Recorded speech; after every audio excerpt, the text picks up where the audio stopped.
How to make private story on Snapchat. In this video, I'll show you step by step on how to make private story on Snapchat. First of all, open up your Play Store, App Store, and make sure you update your Snapchat app. After you update the Snapchat app, now go back and open the Snapchat app like this. After you open your Snapchat now, tap on your profile at the top left side. After you open your profile, now tap on this settings gear icon to access your settings. After you come to this settings now, scroll to down and tap on this. Under this privacy control, tap on this view my story.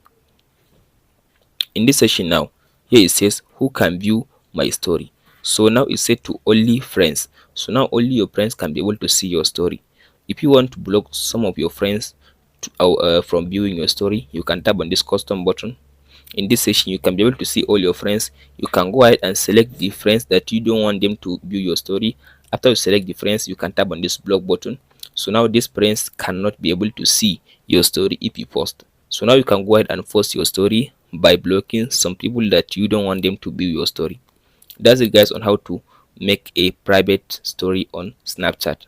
Hope this video helps you out. Don't forget to like, subscribe, and share. Thank you for watching, guys. We'll meet in the next video.